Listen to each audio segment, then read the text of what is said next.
السلام علیکم ناظرین، میں طارق اسماعیل ساغر آپ کی خدمت میں کچھ بہت اہم ڈیولپمنٹس کے ساتھ۔ ایسا لگتا ہے ناظرین کہ پاکستان نے بھی بالآخر بعد از خرابی بسیار، میں تو کہتا ہوں بعد از بے پناہ خرابی بسیار، یہ بات جان لی ہے کہ بھارت کے ساتھ وہ جو ہماری ڈیفینسو قسم کی تھی نا سفارتی جنگ، وہ نہیں چلے گی۔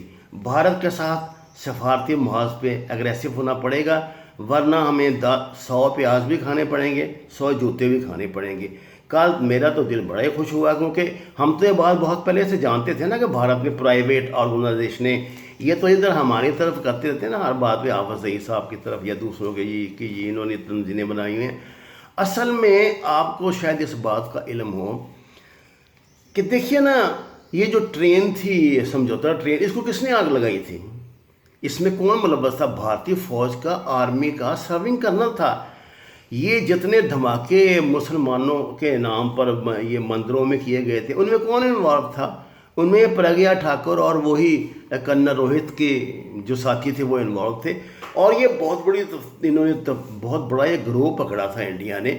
لیکن اس کا یہ مطلب تھوڑا ہے کہ ختم ہو گئے ہیں یہ لوگ اپنی کیپیسٹی میں، اپنے پرائیویٹ طور پہ پاکستان میں جو دہشت گرد ہیں ان سے رابطہ کرتے ہیں، انہیں نیپال میں، تھائی لینڈ میں، دبئی میں بلاتے ہیں، وہاں سے باقاعدہ ڈیل کرتے ہیں، ان کو پیسے دیتے ہیں اور ان سے پاکستان میں یہ معاندانہ کارروائیاں کرواتے ہیں۔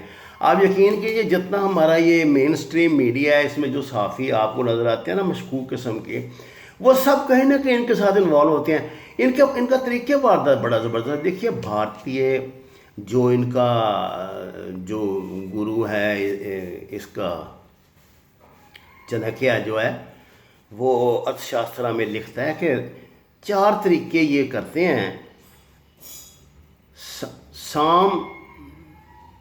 دام سام ڈنڈ بھید، کہ پہلے پیسے دے کے پھنساؤ، نہیں پھنستا تو پھر عورتوں کو استعمال کرو، پھر اس کو اگر وہاں بھی کام نہیں بنتا، اس چکر سے بھی نکل جاتے ہیں، تو پھر طاقت استعمال کرو۔ لیکن طاقت استعمال کرنے کے چکر میں اگر آپ دیکھو کہ جوتے پڑیں گے مطلب جواب میں، تو پھر آپ اس بھید بھاؤ ڈالو، یعنی ان میں ناتفاقی ڈالو، ان میں یہ جو ہماری مذہبی گروہ بندیاں، سیاسی گروہ بندیاں، اور یہ جو ہمارے 5th کالمسٹ ہیں، یہ سب اس کا شاخسانہ ہے اور اسی پہ یہ عمل کر رہے ہیں۔ یہ ان کی یہ سمجھیے کہ پولیٹیکل اسٹریٹجی کا سنگ میل ہے جو میں نے آج آپ کو بتایا۔ دام سام ڈنڈ بھید، 4 چیزیں یہ میں نے آپ کو اردو ترجمہ اس کا بتا دیا ہے۔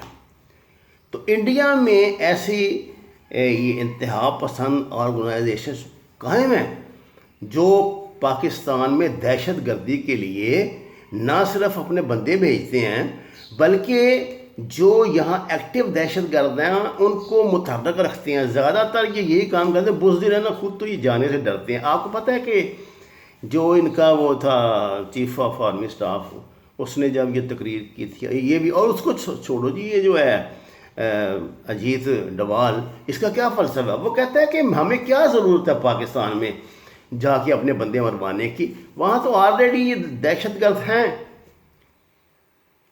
ان کو پیسے دو، جو مرضی ان سے کروا لو۔ آپ کو پتہ ہے نا کراچی میں ایک جو یعنی کمیشن افسر ہے نا، اس کے سر کی قیمت لگائی ہوئی تھی 20 لاکھ روپے۔ جیسے 10 درجہ بڑھتا تھا اس طرح قیمت دیتے تھے۔ یہ جو رینجرز پہ حملے ہوتے ہیں، یہ اس کے لیے باقاعدہ پیسے دیتے ہیں۔ اب یہ تو ظاہر بات ہے کہ اس طرح کی جو آرگنائزیشنیں ہوتی ہیں وہ ایجنسیوں کے تعاون کے بغیر تو نہیں نہ چلتی۔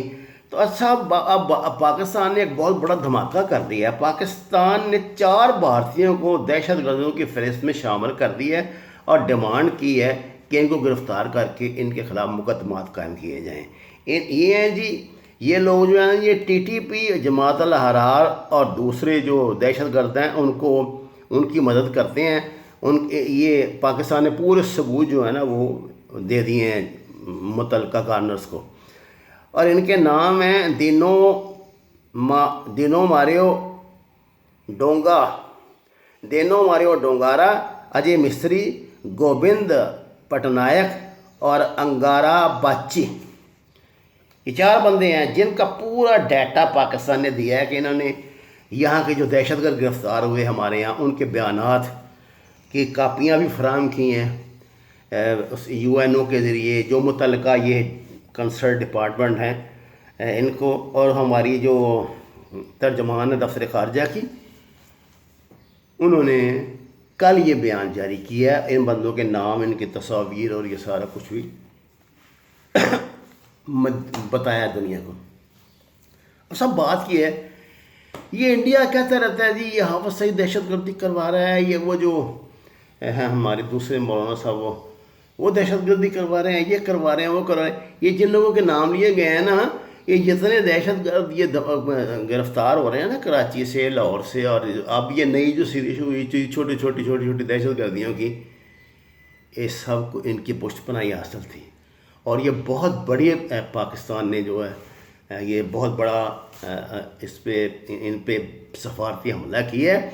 اب اگر تو وہ تو ہمیں ہمیشہ ایک لسٹ دے دیتے ہیں جی آپ کے پاس فلاں دہشت گرد ہمارے جو ہیں وہ موجود ہیں، تو پاکستان نے انڈین شہری بتا دی ہیں، ان کا پورا ڈیٹا دے دیا، ان کی جتنے کاروائیاں تھیں ان کے بلو پرنٹ دے دیے ہیں، انڈیا گورنمنٹ کو پہنچا دیے ہیں، اور ان سے درخواست کی ہے، اور امید ہے کہ اگر انڈیا کی طرف سے انصاف نہ ملا تو پاکستان اس کیس کو انٹرنیشنل کورٹ میں لے کر جائے گا۔ میں کہتا ہوں مجھے نہیں پتہ، لیکن میں پاکستان کو سجیسٹ کرتا ہوں کہ آپ انٹرنیشنل کورٹ میں اس کو لے کر جائیں، کیونکہ دیکھیے اس وقت دنیا کا سب سے بڑا مسئلہ کیا ہے؟ دہشت گردی ہے، چاہے جو مرضی ہو جائے۔ یہ کرونا نے آ کے جس طرح بھی معاملات کو کر دیا، لیکن دہشت گردی دنیا کا بھی سب سے بڑا مسئلہ ہے۔ ہمیں انہوں نے فیٹ آف میں کیوں ڈالا ہوا ہے کہ جی ہم وہ کرتے ہیں، یہ پیسے کی انلیگل سمگلنگ کرواتے ہیں، یہ ہنڈی شنڈی کے ذریعے دہشت گردوں کو پیسہ بھیجتے ہیں، کرتے ہیں۔ پاکستان نرسری ہے، بس نرسری تو تم نے کھولی ہوئی ہے، جو اعلان کہہ رہے ہیں اور کرتے بھی ہیں۔ اب دیکھیے یہ بہت بڑا امتحان بھی ہے اور بڑی اچھی موو بھی ہے، اللہ تعالیٰ اس میں پاکستان کو کامیابی عطا کرے۔ وما علینا الا البلاغ المبین۔ ناظرین کرام، آپ سے درخواست ہے قرآن اور نماز کو ترجمے کے ساتھ پڑھیے۔ وہ زمانے میں معزز سے مسلمان ہو کر اور ہم خوار ہوئے تارک قرآن ہو کر۔ ناظرین کرام، قرآن سے ٹوٹا ہوا رشتہ جوڑ لیجئے، انشاءاللہ آپ کے تمام مسائل ہو جائیں گے۔ آپ سے درخواست ہے ہمارے چینل کو سبسکرائب کریں، شیئر کریں، اور سچ کے سفر میں ہمارا ساتھ دیں۔ آپ کا بہت شکریہ۔